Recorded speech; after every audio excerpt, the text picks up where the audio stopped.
The top stories tonight in Y News. Senator Risa believes that religious group leader Apollo Kiboy may be compelled to attend the next Senate hearing due to the serious accusations leveled against him. A ranking House Solon affirms that despite the focus on deliberating economic charter change or resolution of both houses number 7, the lower chamber of Congress remains committed to carrying out its other legislative responsibilities. PhilHealth indicates that it stands to lose approximately 20 billion pesos in revenue should the proposed suspension of contributions for minimum wage earners be approved. And United States President Joe Biden shares his heartfelt condolences to the widow and daughter of the late Russian opposition leader Alexey Navalny when they met in California.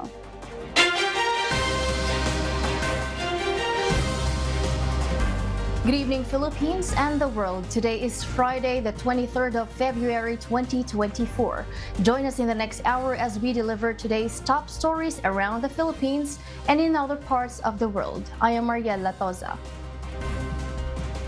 We are also seen in 1,935 satellite monitoring centers nationwide and via live streaming worldwide through the UNTV News and Rescue social media channels. I am Marvi Delphine.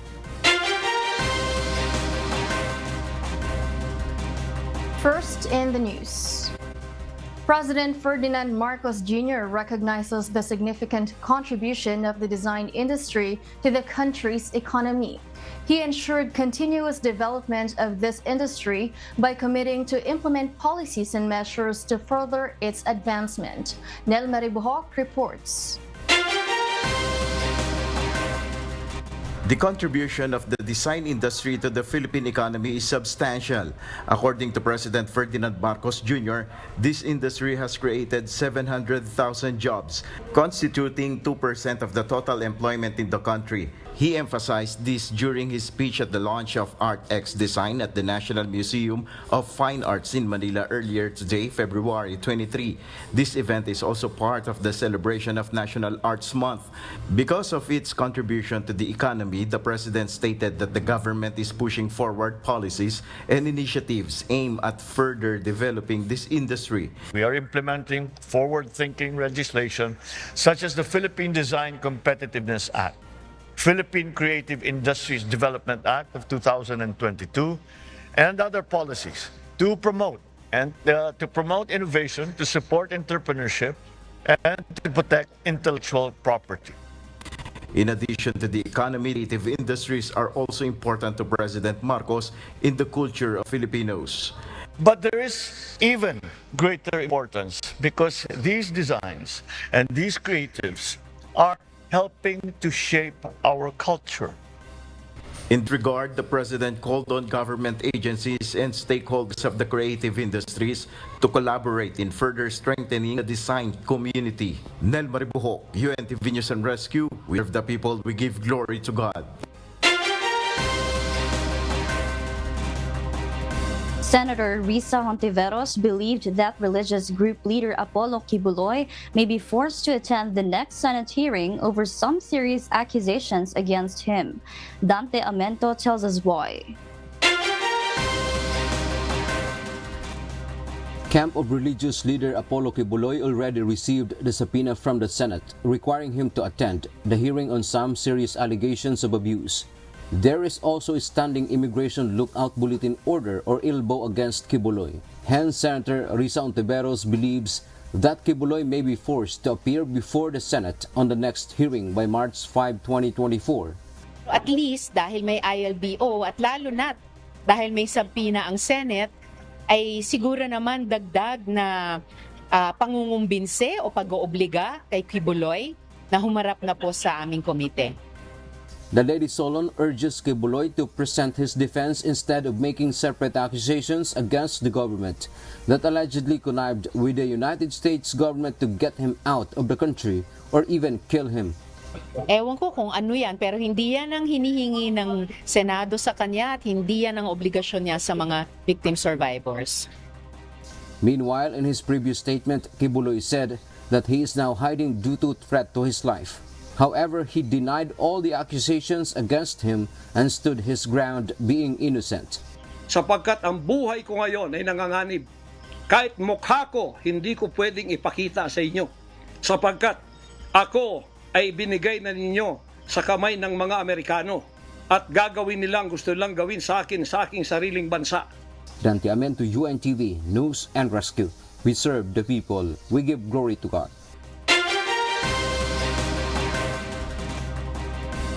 A ranking House lawmaker ensures that the lower chamber of Congress will continue its other legislative work as it convenes itself into a committee of the whole to debate on economic charter change or resolution of both Houses number 7 starting next week. Among these are the pending wage hike bills, with deliberations scheduled to start on Wednesday, February 28. Rosalie Cos will tell us why. On Wednesday, February 28, the House Committee on Labor and Employment will commence deliberations on several measures aimed at increasing wages across the country. According to House Deputy Majority Leader, Tingog Party List Representative Jude Asidre, Speaker Martin Romualdez has directed the committee to deliberate on these measures. Starting next week, the House of Representatives will be preoccupied with economic charter change or resolution of both Houses number 7, which aims to amend several economic provisions of the 1987 Constitution. The ranking House lawmaker ensures that deliberations on RBH 7 will not hinder the other legislative work of the solons, such as the pending bills on wage increase. Hindi po natitigil ang trabaho ng Kongreso dahil sa usapin ng constitutional reform. In fact, ngayong Tuesday, magsisimula ho ang diskusyon ukol po sa wage hike. 9 wage hike measures will be tackled by the House Labor and Employment Committee on February 28 at 10 in the morning. This include House Bill 525 and 4471, which aim to institutionalize a minimum wage of 750 pesos. Similarly, the House Bill 514 and 7871 propose a 150 peso across-the-board increase in the salary rates of employees and workers in the private sector. Recently, the Senate approved on third and final reading a bill that seeks to provide a 100 peso daily increase to minimum wage earners. Matagal na natenga ang wage bills dito sa Congress.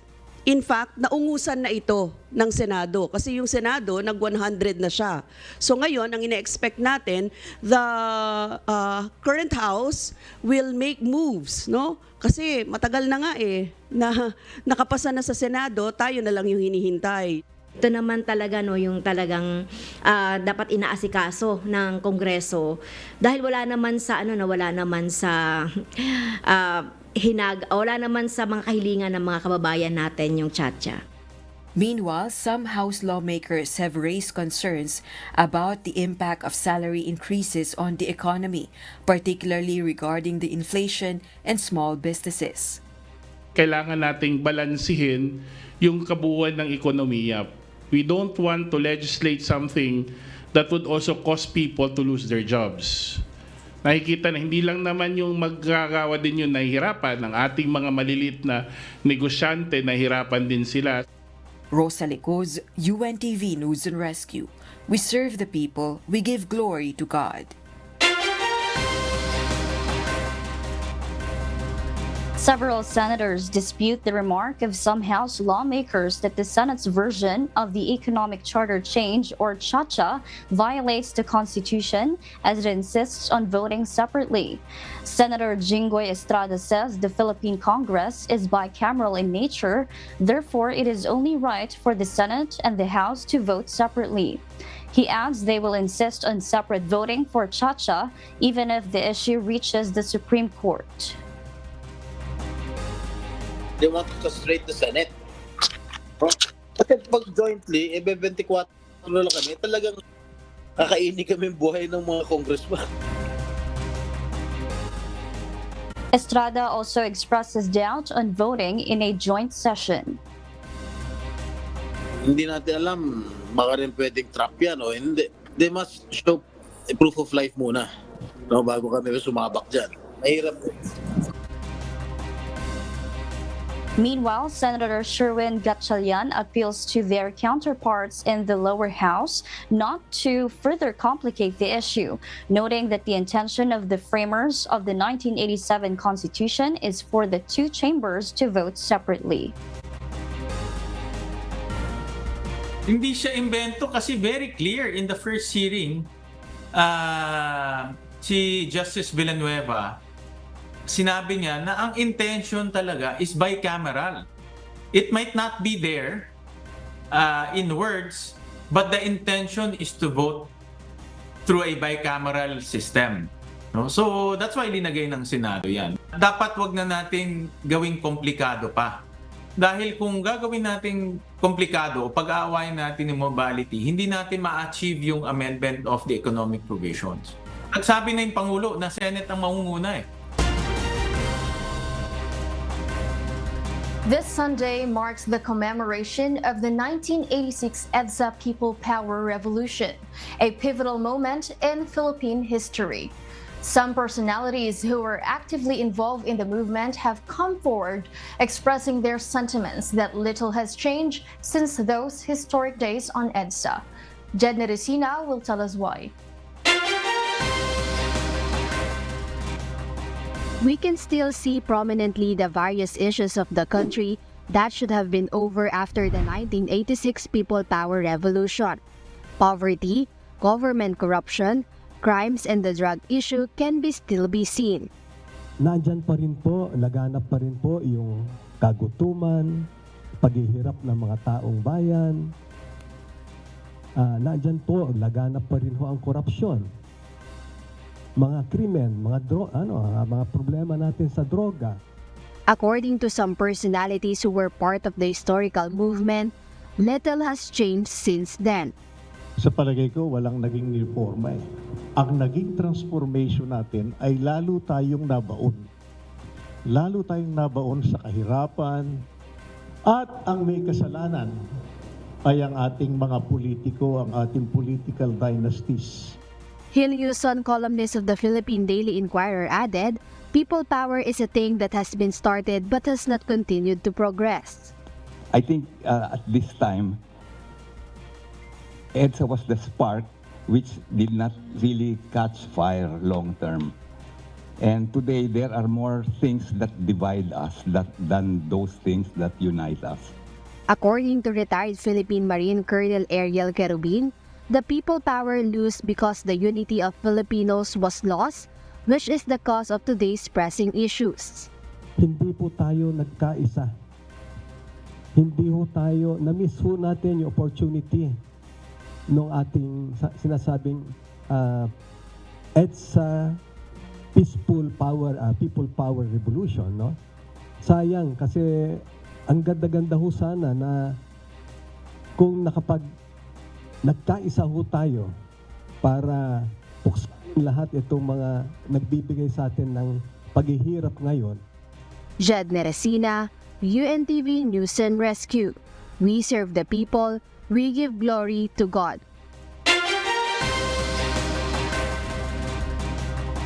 And for the news abroad, a massive bushfire in the Victoria state of Australia, which has left around 5,000 properties powerless and killed livestock, is threatening to spread through rural towns, resulting in fresh evacuation warnings.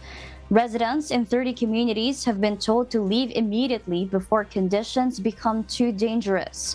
Around 1,000 firefighters, supported by 59 aircraft, battled the blaze that has already burnt roughly 11,000 hectares. According to Victoria's Premier Jacinta Allen, the fire that started yesterday, February 22, in the Bayandine Rocky Road area was extremely active overnight, causing the breakdown of 2 fire rescue trucks. Allen further states during a press briefing that while the extent of property damage was yet to be assessed due to the difficult terrain in the region, authorities believe homes have been lost. Meanwhile, the Country Fire Authority's Chief Officer Jason Heffernan said the cause of the blaze was still unknown, but they are hopeful that it will be contained before a forecast spike. Victoria's fire activity mid-next week. We'll share more global stories with you later. For those watching our live streaming on YouTube, please click the subscribe button you see on your screen and ring the bell for notification. You may also follow us on Facebook, Instagram, and TikTok. Authorities have apprehended a woman in an entrapment operation conducted inside the Department of Migrant Workers compound in Mandaluyong City. Allegations suggest that she was engaged in the illegal recruitment of individuals for work in Japan. Jed Neresina details why. Authorities have apprehended a 33-year-old woman for allegedly engaging in illegal recruitment within the premises of the Department of Migrant Workers compound. It is reported that her modus operandi involved personally escorting her victims to the compound, giving them the false impression that her recruitment activities were legitimate. Suspicion arose a few days ago when security personnel observed the woman's dubious activities. Tanggapin na natin na bahagi talaga ng modus ng iilang illegal recruiter at rest assured nasasawata natin yan. Meron tayo, again, roving ang lahat ng security guards natin. Allegedly, the suspect promised her victims lucrative employment opportunities in Japan as fruit pickers, boasting a monthly salary of 77,000 pesos. However, to proceed with the supposed job placement, applicants were required to pay 13,500 pesos for documentary requirements. The suspect is now facing charges of illegal recruitment and estafa. In a separate incident this Wednesday, another illegal recruiter was apprehended in an entrapment operation in Quiapo, Manila. This individual allegedly promised victims employment as waiters in Poland. Ang elemento ng illegal recruitment, hindi kailangan may nakabig na pera. Although kasama yan sa entrapment na rin. Basta't nagre-recruit ka at illegal, nangapo ka ng trabaho, nag-refer ka ng trabaho, papa-apply ka ng trabaho sa trabaho.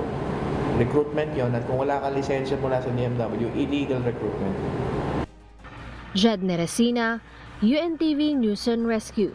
We serve the people, we give glory to God.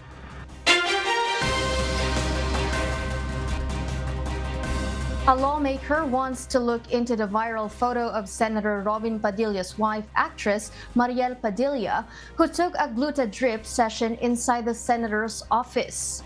In a statement, Senator Nancy Binay mentioned she is unsure if the Senate Ethics Committee, which she chairs, can extend jurisdiction over the incident since Padilla's wife is not a member of the Senate. However, she believes that there is a need to look into the matter as it involves issues of conduct, integrity, the Senate's reputation, health, and safety. Binay admits that she is bothered that the procedure was done inside the Senate premises without the advice of the Senate's clinic. She also noted the fact that health authorities cautioned against such procedure. Binay reminds Padilla to be aware of her responsibilities as a public figure, especially being an artist and a senator's wife. Senator Padilla apologizes over the issue, saying that they have no intention of disrespect. He adds he finds the issue as funny, noting that her wife loves to promote good looks and good health. Octa research emphasized that political surveys can indeed play a crucial role in shaping the campaign strategies of politicians. These surveys provide valuable insights into public opinion, sentiment, and preferences, which are vital considerations for political campaigns. JP Nunez will tell us why. The Octa research noted that political surveys have benefits with the politicians in as much as it has an effect to the voters. Octa research fellow Professor Guido David said surveys can help politicians to their campaign strategy before the election. Pwede silang targeted yung campaign nila. Kasi kung wala tayong idea kung saan tayo malakas, kung kanino tayo malakas, baka sabog yung campaign natin. Tira lang tayo na tira. However, surveys are not a guarantee that it will reflect the result of an upcoming election. Many factors could affect the result of actual voting. Pwede pang magbago sila kasi preliminary pa lang to. Yung mga ibang pangalan na nalagay sa mga surveys ay baka hindi naman tumakbo. And meron namang mga ibang pangalan na hindi pa tumatakbo. At yung mga botante usually or yung mga respondents usually pumipili sila, at least sa impression ko, mga mas familiar na pangalan. Meanwhile, the Tangere survey explained that the Kalye survey, which is mostly conducted by social media personalities or vloggers, does not reflect the sentiment of the voters in the country.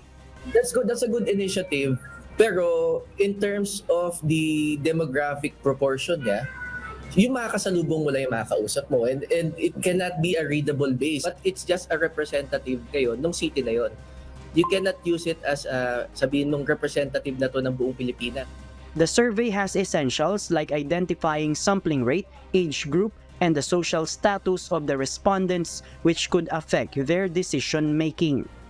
Nilalagay namin yung margin of error na tinatawag. The lower the margin of error, the higher the accuracy ng survey natin.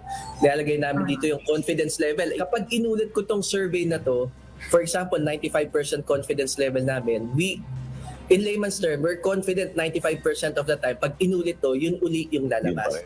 JP Nunez, UNTV, News and Rescue.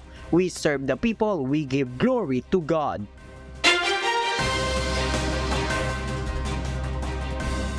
The government health insurer has issued a concerning statement indicating that it stands to lose approximately 20 billion pesos in revenue should the proposed suspension of contributions for maximum wage earners be approved. Gladys Dawabi details why. The Philippine Health Insurance Corporation, or PhilHealth, is studying the proposed suspension of contributions for minimum wage earners. If approved, roughly 20 billion pesos will be lost from the collection. However, the agency says they are ready to follow and is positive to still manage it. Again, we're thoroughly studying it. Ako personally, again, feeling ko kasi maganda naman yung cash position namin, maganda naman lahat ng takbo, diba? At the end of the day, our heads will still be above water, no? So I think we'll still manage, but again, we're studying it thoroughly and we'll see where it goes. Meanwhile, PhilHealth President and CEO Emmanuel Ledesma Jr. says Malacanang did not oppose the implementation of the 4 to 5% increase of premium contributions for this year, following the Universal Healthcare Law. Ang reply lang was, after very, very thorough study on the premium increase, premium contribution increase, no, we pose no objection po on the scheduled increase which was implemented on January 1st. Ledesma added while he respects the recommendation of Health Secretary Ted Herbosa to temporarily suspend the premium hike it has been on. After thorough discussion and thorough study among all parties involved, I think it was agreed upon. All points, all opinions were taken very well, no, and it just that was the final decision that we will implement the last year of increase from 4 to 5%. In connection with this, Secretary Cheloy Garafil says President Ferdinand Marcos Jr. wants to ensure that Filipinos will receive greater benefits than the added contribution amount. Gladys Tuwabi, UNTV News and Rescue. We serve the people, we give glory to God.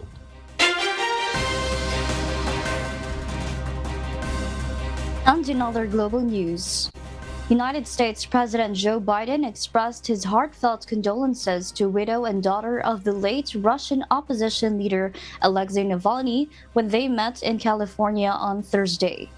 He likewise aired his admiration for Navalny's extraordinary courage and legacy of fighting against corruption and commended how the mother and daughter are emulating his incredible courage. Dani Delieva will tell us why. Less than 1 week after her husband, Alexey Navalny's death, Yulia Navalnaya, who is reportedly living in exile in Germany, traveled to the United States to visit her daughter, Dasha, who is studying at Stanford University, arriving on February 21. The next day, February 22, the mother and daughter were met by United States President Joe Biden, who emphasized that Alexey's legacy will carry on through people across Russia and around the world. President Biden announced to reporters about the emotional meeting, highlighting Navalny's incredible courage and how amazing to know that Yulia and Dasha are matching that courage by carrying on the fight against Russian President Vladimir Putin. Navalny was Putin's most prominent domestic opponent and critic who exposed corruption among the Russian elite and advocated for democratic reforms in which the rule of law applies equally to everyone. When Russian authorities announced his death, an outpouring of grief was felt around the world. Biden stated his administration would be announcing sanctions against Russian President Vladimir Putin, being the one responsible for Navalny's death. Russian authorities are claiming Navalny died of sudden death syndrome while serving a 3-decade sentence at a Siberian polar wolf penal colony. His mother, Ludmila Navalnaya, disclosed she was allowed to see her son's body but was being pressured to agree to a quiet burial without a mourning ceremony. His wife, Yulia, on the other hand, is accusing the Russians of killing Alexei with a Soviet-era nerve agent, Novichok, and delaying the release of his body until traces of the poison vanish. A spokesperson for the Kremlin, or Fortress of Moscow, denies said allegations, claiming they are absolutely unfounded, insolent accusations about Putin. Danny Delieva, UNTV News and Rescue. We serve the people. We give glory to God.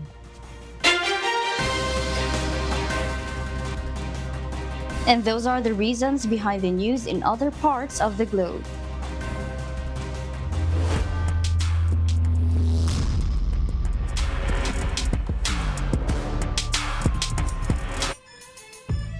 The DENR Warriors hold their ground, clinching the second spot in the standings after a hard-fought victory against the GSIS Furies in UNTV Cup Season 10 quarterfinals.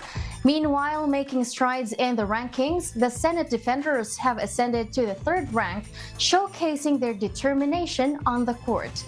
And at the pinnacle, continuing their reign from the top spot, we have the defending champions, the AFP Cavaliers, maintaining their dominance in this season's competition. JP Nunez will tell us why.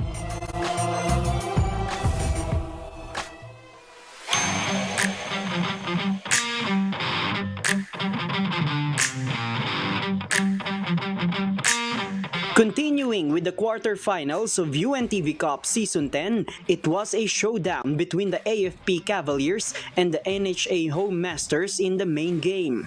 The first quarter was deadlocked at 23 points, with Romeo Almerol of the AFP quickly racking up 9 points. Meanwhile, Antonio Lustestica Jr. contributed 6 points from beyond the arc. The battle remained tight in the second frame, but the AFP managed to pull ahead by 2 points, leading 45-43.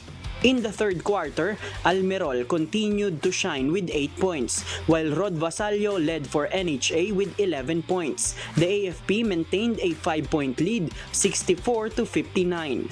As we entered the last quarter, Darwin Cordero scored 10 points for the AFP. NHA stayed close, trailing 75-72 with under 39 seconds remaining, but their efforts fell short as the buzzer sounded, sealing a victory for the AFP with a final score of 82-75. Romeo Almerol was named the best player of the game, tallying 19 points and 12 rebounds. Kung nakita natin yung first half, yung adjustment natin, minsan nag-zone na kami, minsan nakaman kami. Lagi lang kami naka-help. Doon kasi sa first half namin, medyo sumabay kami ng takbo eh. Hindi namin nararan yung yung ball movement namin. So, nakabalik kami, ang ganda ng ball movement namin. Naka-adjust kami ng second half yan, nakuha namin yung win ngayon. Medyo kinapos eh. Hindi maganda yung laro ng isang player ko. Ngayon, kinapos kami. Sayang. Medyo natakbuhan kami at saka maganda yung nilaro ng Cordero kaya nahirapan kami. With this win, the defending champions, the AFP Cavaliers, are solidifying their chances of advancing to the semi-finals. In the quarter-finals, only the top 1 and 2 teams will proceed. As of now, the AFP Cavaliers maintain the top spot in the quarter-finals with a 10-3 win-loss record. With only 3 games left, they need just one more win to secure their ticket to the semis, given their significant lead over the teams below them in the standings. Meanwhile, NHA drops to 5th place from the 4th spot with a 7-6 win-loss record.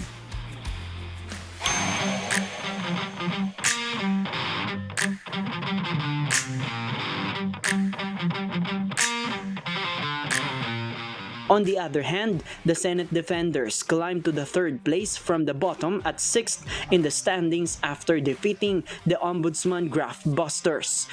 The defenders were led by Clark Torrente, who scored 27 points and grabbed 3 rebounds, and Harry Petillos, who contributed 19 points, 8 boards, and 4 assists.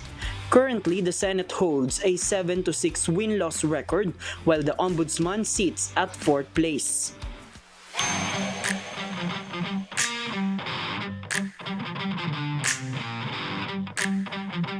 The DENR Warriors, meanwhile, maintain their 2nd spot in the standings after defeating the GSIS Furies with a score of 81-76. According to DENR, they prepared thoroughly to handle any pressure that the GSIS would bring. Leading the charge for the Warriors were Ralph Atienza with 18 points, 6 rebounds, 2 assists, and 3 steals, along with Brian Bangal, who contributed 14 points, 6 boards, 4 assists, and 2 blocks.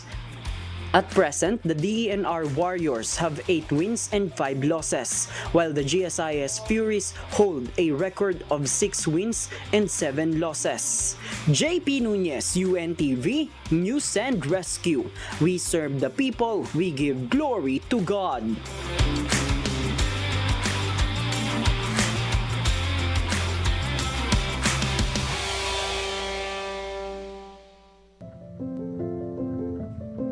Our Kasangbahay.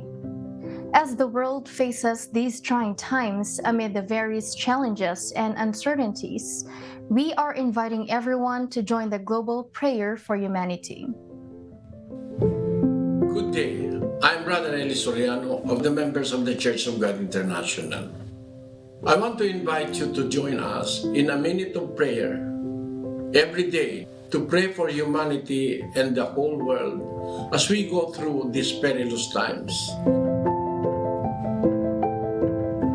While safety measures like washing of hands and strengthening of our immune systems may help us through this horrible predicament, there is still no precaution or cure more powerful than God's mighty intervention. And we need His intervention now more than ever.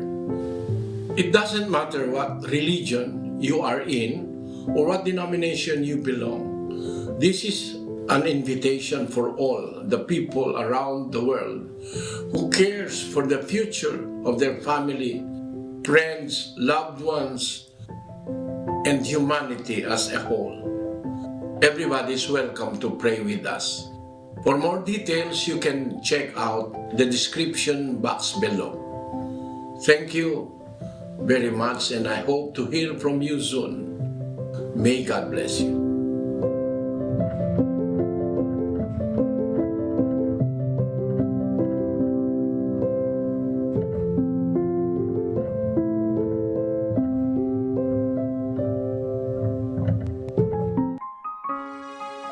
And before we close, we will leave you with the word giving glory to God.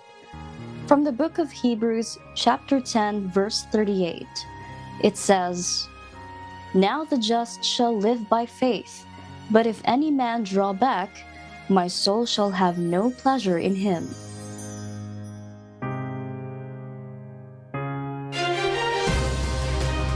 And those are the reasons behind the news February 23, 2024. Reasons we deliver to you as they unfold. I am Marvy Delfin, live from Australia. Because we need to know, we will always ask why. I am Mariela Toza, live from Australia. We serve the people, we give glory to God.